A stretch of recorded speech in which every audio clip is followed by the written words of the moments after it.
Je suis policier au RAID depuis 9 ans. À l'adolescence, je rêvais d'être dans un groupe d'intervention. Je ne savais pas encore quoi, si j'allais me diriger vers la police, la gendarmerie ou bien l'armée, vers à peu près 18 ou 19 ans. En revoyant un reportage sur Human Bomb, j'ai eu le déclic en me disant j'aimerais rentrer dans la police pour essayer de rentrer au RAID. J'ai fait 4 ans de police sur le terrain, dont 2 ans en bac civil. Ensuite 4 ans dans un service d'intervention, la brigade d'intervention. Et après, je suis rentré au RAID, ça fait déjà 9 ans. Au RAID, je suis à l'effraction. C'est le fait d'ouvrir tout ce qui va pouvoir se trouver entre la colonne et les hostiles. Donc ça peut être une porte, une fenêtre, une porte de garage. On est deux au moment de l'intervention. On a le poids, la responsabilité de l'ouverture pour l'intervention.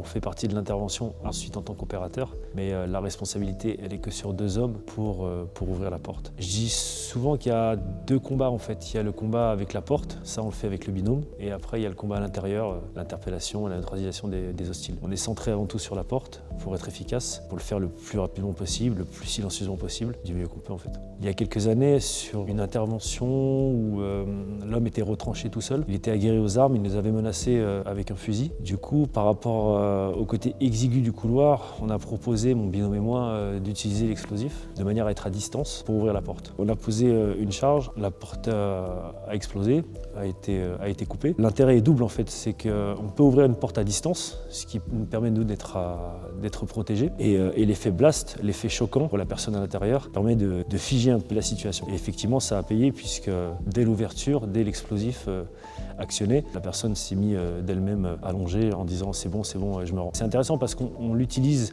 beaucoup à l'entraînement parce que ça demande beaucoup de manipulation, beaucoup d'entraînement et on n'a pas forcément l'occasion de l'utiliser en réalité. Donc c'est assez intéressant au niveau expérience. Alors pour être à l'effraction, je dirais qu'il faut avoir un intérêt pour la matière et surtout accepter cette responsabilité parce que dans une colonne d'assaut où on peut être 15, 20 opérateurs, on est seulement 2 dédiés à l'effrac le jour J. Concrètement, on n'a pas droit à l'erreur.